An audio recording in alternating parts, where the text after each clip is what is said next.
Bounce and yank. I'm trying to imitate Safer's infuriating talent for focusing his full attention on a tile floor and a locked glass door. But every time I set my eyes on that little black and white screen, my mind starts to wander away and I have to bring it back. I miss Mom all of a sudden, like the feeling has been there all along and I can't ignore it anymore. It's like that buzzing sound I heard in the lobby on the morning we moved, right before Safer came down with the dogs, and how I was hearing that sound before I even knew I was hearing it. Then I realized that I know what that buzzing sound was on the morning we moved, and I turned and looked at Safer in surprise. He doesn't move his eyes from the screen, but he says, "What?" "I'm about to say, you were watching me that first day when I moved in. You were watching me through the lobby cam. It buzzes, you know, like static, but I don't." I decide I want to think about whether to say this to him. "Nothing," I say. And then I remember to put my brain back in the screen, where it wanders away again, this time to Dad. The night Dad told us he got laid off, Mom said that if anyone knew how to bounce back, it was Dad. They sat together on the couch and talked about all the other stuff he'd always wanted to do with his life, like start his business where he helps people make their houses look old. He got out his leather-covered notepad with the graph paper that Mom bought him for Christmas one year, and he started making a list of potential clients, and Mom rubbed his shoulders. Later, when I was brushing my teeth, I heard them talking in their bedroom. "Remember those extra shifts they offered me at work?" Mom said. "The ones with the crazy hours," Dad said, "and the excellent pay. I'm going to call them in the morning." "You hate the night shifts," Dad said. "I do not." Which is when I realized that Dad's getting laid off was more serious than they were pretending it was. "Bounce, I think." "Bounce?" Safer says. "Oops." Sometimes I say a word out loud without knowing it, certain kinds of words more than others. "Bounce is a weird word," I say. "Weird how?" "It's like, it sounds the same as what it is." He tries it. "Bounce. Bounce," I repeat.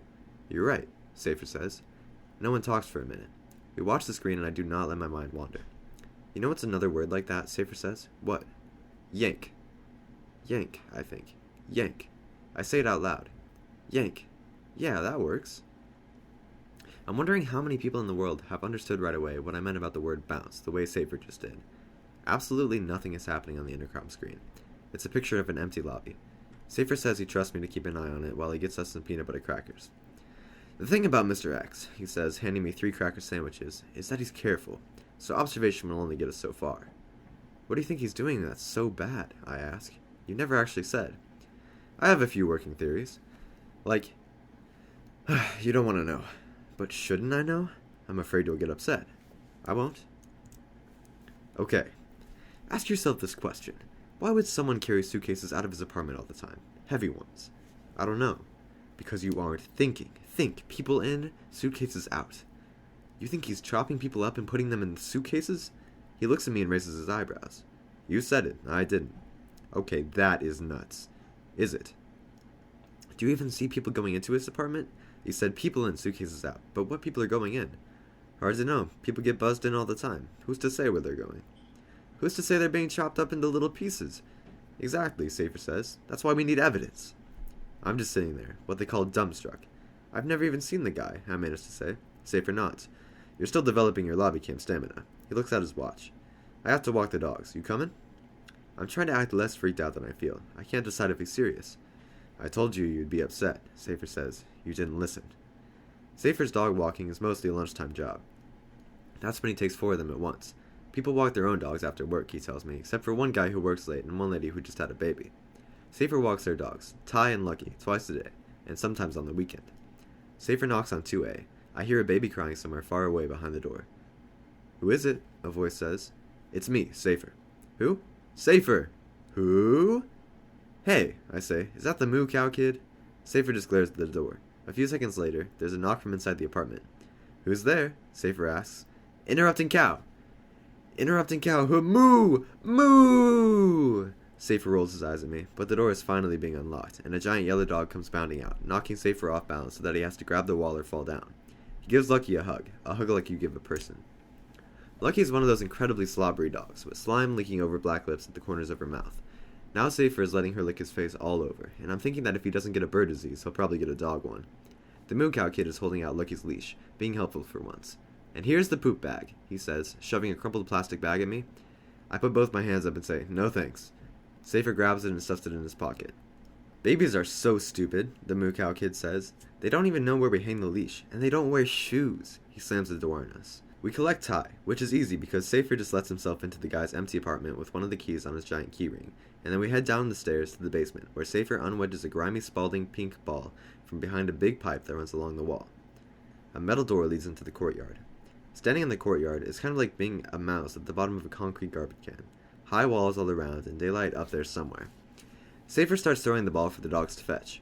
They take turns bringing it back. Very civilized. Whenever Lucky gets the ball, I let Safer deal with the slobber. I can handle Ty though because he's not a big spitter. When the dogs do their business and Safer cleans up after them, I don't watch. He takes the plastic bags I'm not looking at and heads inside to throw them away. As soon as he disappears into the basement, the dogs sort of deflate. They both stop playing and stare at the door. He's coming right back, I tell them. He just went to throw away your bags. They give me a quick glance, and then it's back to staring down the door with those worried eyebrow looks. I never even noticed before this that dogs have eyebrows. When Safer reappears, Ty and Lucky act like it's a miracle. They're leaping all over the place, practically hugging each other, and putting both paws up on Safer's legs like they need to touch him to know he's real. Geez, I say. I told them you were coming right back. Come inside, Safer says. I have to show you something. Fieldwork. Over here, Safer says, jerking his head toward the laundry room, where he strolls around, very casual. Notice anything unusual? Besides the washers and dryers, a couple of which are running, there are gray concrete walls, a wobbly table, a big metal sink, and a red plastic laundry basket. No, because you aren't looking, Safer says. I am looking. Check out the dryers again. I see dryers. One has clothes going around and around, getting dry. He looks at the ceiling with an expression that says he is trying to be patient. But what about the clothes? And I do see. Black! I shout, pointing at the middle dryer. The clothes in there are all black. Shh. Sorry. I keep forgetting that the number one rule of spying is don't yell. But Safer looks pleased. It's time for some field training. You're going to go through those clothes and see what there is to see. What? I'll be your lookout, he says. You mean take some guys sopping my clothes out of the dryer and what? And go through the pockets. No biggie. No biggie? No way. Fine, I'll do it. You be my lookout. Which I get the feeling was his plan all along. Safer posts me in the little hallway between the laundry room and the elevator. I'm not watching the stairs because Safer's pretty sure he's the only person who ever uses them. I hear the sound of the dryer stopping, like a little sigh, and I glance up at the arrow around the elevator. It's resting at L for lobby, just sitting there. So I step away and peek into the laundry room. Safer's moving fast, grabbing armfuls of black clothes and throwing them onto the formica table. When the dryer is empty, he shoves his pile to one side of the table, grabs something, a pair of pants, and checks the pockets, which can't be easy because they look pretty wet. He looks up, calm as can be, and says, George, the elevator's moving. I rush out and see that he's right. It's on 3 already, still going up. I watch the arrow move. 4, 5, it stops on 6.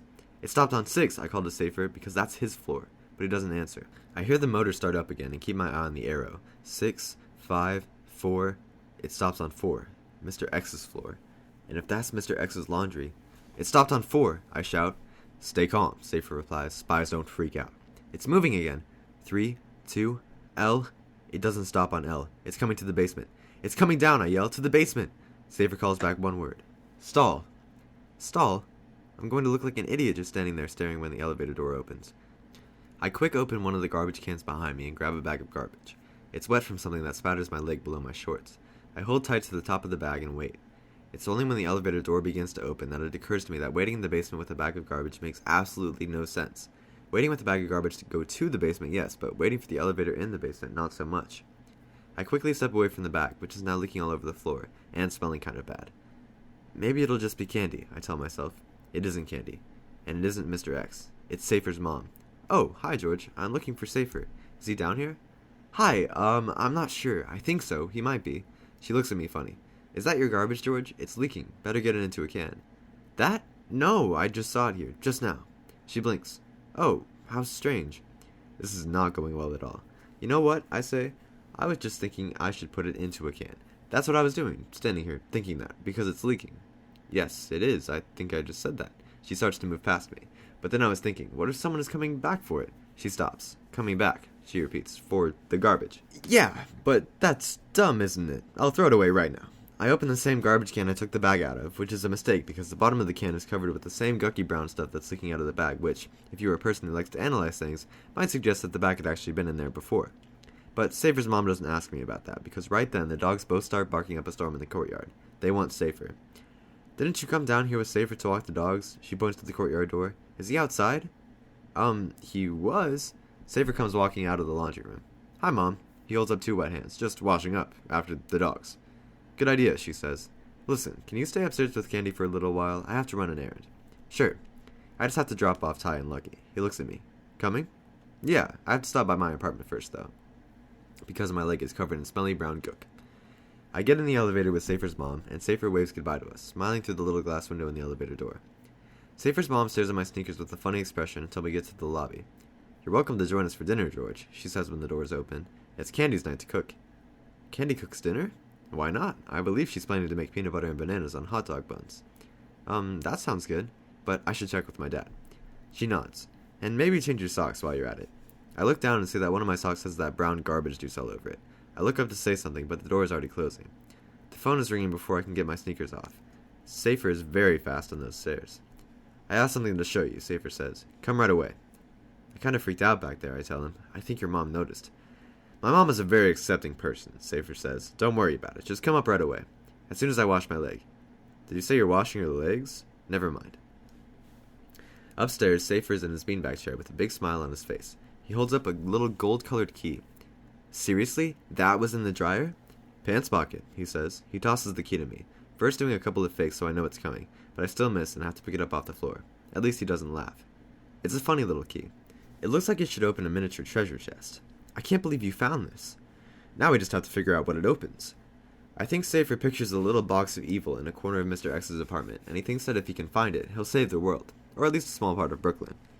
And who am I to say that he's wrong? "We've got to get inside," Safer says. "Inside Mr. X's apartment." He nods. "Exactly. Tomorrow." "Tomorrow?" I say. Tomorrow? My cell phone rings. "My dad," I tell Safer, flipping it open. And that's when I remember that I was supposed to meet Dad downstairs at 5 o'clock to go to the orthodontist. "Sorry," I tell him. "Be right down." "I can't stay for dinner," I tell Safer. "Were you staying for dinner?" Candy appears in the doorway. She must have bad ears or something. Either that or she was standing in the hall, listening. "No one even bothered to tell me. I would have bought more bananas." "That's okay," I tell her. "I really have to go. I have an orthodontist appointment." "Really? Is your orthodontist in the city?" "Yeah." "Will you be taking the D train by any chance?" "Candy, no," Safer says, hauling himself out of his beanbag. "I'm just asking." "I'm not sure," I tell her. "Why?" "There's a newsstand on the Uptown D platform at 59th Street that sells giant sweet tarts. They're really hard to find around here." Her eyes look all lit up. It's like she's glowing. "If you happen to be there," she says, glancing at Safer, "and you happen to see them, would you buy 2 packs from me? I'll pay you back. I have the money. I can show you the money right now." "That's okay," I say. "I believe you." "And let me know if you're ever going to Yankee Stadium," she says. "I got lemon heads at a store near Yankee Stadium once." "Lemon heads? You can hardly ever find them." I saved the box. "Do you want to see the box?" "He's leaving now," Safer yells at her, pulling me down the hall. "He doesn't want to see the stupid lemon heads box." Actually, I'm kind of curious, but I am late, and so I let him drag me to the door. "Tomorrow," he says, and he shoves a fresh gum wrapper into my hand. That night, I try to fall asleep before my teeth start aching from the tightened braces. We didn't take the D train after all. Dad drove Mom's car into the city, and we must have both been feeling quiet, because we hardly talked at all. When we got home, I pretended that the garbage was full, and said I would take it down to the basement. While I was waiting for the elevator, I ran up to Mr. X's and shoved the gum wrapper between his door and the door frame. When I got back to the apartment, Dad was already shut up in his room with the door closed. I got out of bed and spelled Mom a note. "Ouch teeth. Love me." I dream about Ty and Lucky, with their worried eyebrow looks, staring at that metal door. Big picture. Bob English passes me a note in science. GHOTI, period. "Say it," he says. "Go T," I read. He shakes his head. "Wrong. It says fish." It definitely does not say fish." "Sure it does." He leans forward to point. GH as in the word laugh, O as in women, and TI as in nation. See? Fish. My teeth are aching. Mom's morning Scrabble note said Advil, but I couldn't find any. I tell Bob sorry. I didn't quite follow that, which is a mistake because he spelled it all out for me in another note. GH as in the word laugh, F sound, O as in the word women, I sound, TI as in the word nation, sh sound. Okay, now I get it, I say. I'm just demonstrating the absurdity of English spelling. But that's not the English spelling. It's called F-I-S-H. Bob sticks his hand into his Sharpie bag and flicks through the pens until he finds the one he wants. Sure it is, if you want to play the game the way everyone else does. Bob English is making less and less sense, but I like him more and more. Lunch. Tacos. School taco shells smell like plastic, so I drag my tray down to the bagel basket, where Dallas and Carter immediately show up and then pretend they don't see me. Dallas bumps me with one shoulder and acts surprised. "Oh man, sorry. I didn't see you, geek. I mean, George." And they walk away, chanting, "Geek, geek, geek, geek." Typical bully crap, Mom would say. Big picture.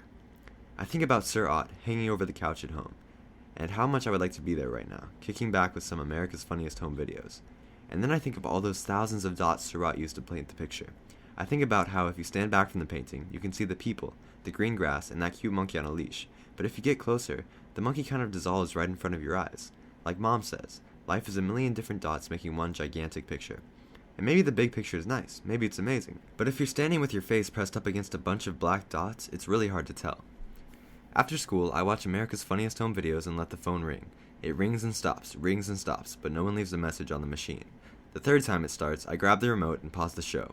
It's one of my favorites. This very serious-looking little girl is sitting in a high chair and counting from 1 to 10 for her grandmother, who isn't paying attention and doesn't realize that what the girl is really doing is sticking these baked beans up her nose. 1, 2, 3... "Where were you?" Safer asks. "We have work to do. Don't forget to check the you-know-what on your way up." I start up the stairs, glancing in my most casual spy-like way at Mr. X's doormat as I pass it. But there's no gum wrapper on the mat. It's still stuck in the doorframe. On 6, Candy answers the door. "So is it your official job to answer the door?" I ask her while we walk down the long hallway to the living room. "Pretty much," she says. "Pigeons at practice, Dad's at work, and Mom's busy touching up the photos from last weekend's wedding." "What about Safer?" "Ha!" she says. "Good one." Safer's mom calls to us from her office, where she's looking at a picture on a computer screen. It's a woman's head, blown up to twice the size of a normal head. "What do you think?" she asks. "Too many flyaways? I want it to look natural." "Looks good to me," Candy says. "What's a flyaway?" I ask. "Hair. See how her hair is blowing around a little? They got married on a dock. The wind was crazy. I'm erasing some of the flyaways because it's a distraction, but I don't want to go too far and move the illusion of movement, you know?" I don't notice anything about the woman's hair. What I notice is that she has something green stuck between her teeth. "Oh, I know," Safer's mom says. "That's broccoli. It's next on my list." "Are you supposed to make everyone look perfect?" I ask her. "It's part of the deal," she says. "Believe it or not, you probably won't want broccoli in your teeth in your wedding pictures either." "I wouldn't care if there was something green in my teeth," Candy says. "I think it would be kind of funny. And Mr. Orange won't care either, I bet." "Who?" I ask. "Mr. Orange. That's who I'm going to marry. Someone who likes orange." "You're going to marry someone because you both like orange." "No," she makes a face. "I hate orange. The color and the flavor. It's the only flavor I don't like, actually. That's the whole point. I hate it, he loves it. That way we can always share the pack." "Pack of what?" "Starburst, Lifesavers, Jolly Ranchers, whatever." "Are you kidding?" I glance at Safer's mom, but she's obviously heard this before and has moved on to the broccoli teeth problem. "Why would I be kidding?" Candy says. "I've decided that the whole getting married thing is kind of random anyway. You know how many times my grandparents met before they got married? Once! They met on a train, and that was it. You should see how much they still love each other." And my friend Joni from fencing told me her parents went out for like 10 years before they got married. And guess what? They got divorced like a year and a half later. So I'm going to make it very simple. She's almost making sense. "I mean, he'll have to be cute and everything," she says. I nod. "Not like television cute, real person cute, like a real person." "I guess Candy is pretty important to you," I say. She laughs. "You think? I mean, why do you think my name is Candy?" "Or maybe you like candy because your name is Candy," I say. "Ever think of that?" She stops smiling. "No, that makes no sense." Her mom turns to me. She has it the right way around, actually, because we let the kids name themselves. When they were babies? Not babies exactly, but by age 2 or so they had expressed who they were and what they cared about most. We just sort of interpreted. She looks completely serious. Candy nods. "I've been obsessed with candy since birth, practically, and same with pigeon and pigeons." "All birds, actually," her mom says, "but pigeons are mostly what we have in Brooklyn." She laughs and looks at Candy. "And just think, if we had named you at birth, we might have called you Orange. What a disaster that would have been." I'm wondering whether to tell Mom this story. It might knock Safer's whole family back from smart bohemians to nice bohemians. "Are you named after anyone?" Candy asks me. "Actually, yeah. My parents love this artist named Surratt. His first name was George, with an S." "Your name has an S?" Candy says. "That's cool. Like a secret letter or something." Safer's mom smiles. "Oh, I love Surratt." The way she says Surratt is funny. It's like she starts gargling in the middle of it, and she forgets the T, so it's Sir. I wonder if this is the way the actual French people say it. She turns to Candy. His color theory was amazing. Instead of using purple, he would put a dab of red next to a dab of blue, and together the colors would be perceived as purple in the mind of the viewer. Isn't that incredible? "Yeah, all the dots," I say. He was kind of part artist, part scientist, I guess, just like my parents. My dad is the artist type, and my mom is the scientist type. They actually met in a class called Physics for Poets in college. Then Safer's mom says, "I can't wait to meet your mom, George." "Hey," Safer standing in the doorway, "what happened to you?" "Oh, sorry, I got sidetracked." "I was telling him about our names," Candy says. Safer glances at his mom. "Whose names?" "Mine," Candy says, "and Pigeon's. Don't worry, I didn't." Safer interrupts her. "Candy, will you just go away, please?" "I'm the one who answered the door. You know that ding-dong sound you hear sometimes? That's the doorbell. Fine, he tells her, just go away. Safer, his mom says. This is my office. I'm the only one who can tell her to go away. Fine, he grabs my arm. Let's go, George. When we're in our beanbag chairs, Safer holds out his flask. Coffee? So why are you called Safer? Your mom says you guys named yourselves. He waves the flask impatiently. Not exactly. Look, we're wasting time. We need to get into Mr. X's apartment to see what the key opens. I have a feeling it's important. I'm not going into anyone's apartment, I say. One step at a time, he says. Is the gum wrapper still in the door? I admit that it is. Great, Safer says. He's not home yet. I have a plan. Safer's plan is that I will watch the lobby cam in my apartment while he breaks into Mr. X's apartment right above me. If I see Mr. X coming in through the lobby, which he says is highly doubtful, I will bang SOS on the heating pipe that runs through my kitchen and through the kitchen of Mr. X. Safer will hear the banging and run up to his own apartment before Mr. X gets in and murders him. When I remind Safer that I haven't ever actually seen Mr. X, he tells me not to worry, that I will recognize him because he's the only person who wears all black in May. But how are you going to get into his apartment, I ask. Isn't it locked? Not everyone locks their doors, Safer says thoughtfully. The next thing I know, we're standing in front of Mr. X's apartment. It's the first time I really stop and look at his door. I haven't noticed the 3 stickers under the peephole, one for the ASPCA, one that says Eat Meat Without Feet, and one that says Support the Audubon Society. Go ahead, try it, Safer says. Try what? The doorknob. What? No way. I already told you, he's not here. He points to the gum wrapper still stuck in the door frame. What I still don't totally get about the gum wrapper business. According to Safer, I stick the gum wrapper in Mr. X's door at night when Mr. X is home. When Mr. X leaves his apartment in the morning, the door opens and the wrapper falls out. Safer checks the door every half hour starting early in the morning. When he sees that the wrapper is out, he knows that Mr. X has gone out, and Safer puts the wrapper back in the door frame so we'll know when Mr. X comes back in. As long as it stays there, Mr. X is still out. It should be safe to enter the apartment as long as someone is on the lookout on the lobby cam watching to see if Mr. X comes into the building. But I wonder, what if Mr. X is out when I put the paper in at night, so the wrapper is actually falling out when he comes in, and then Safer replaces it in the morning when Mr. X is still in? In other words, who knows? Or, what if he is home when I put the wrapper in the door at night, and the wrapper does fall out when Mr. X leaves in the morning, but then he comes back within the same half hour, like maybe he just went for a bagel? Again, Safer would replace the wrapper in the door while he's home, which would mean that right now, with both of us standing on Mr. X's doormat looking at the wrapper in the door, Mr. X could actually be home or not home. Either one.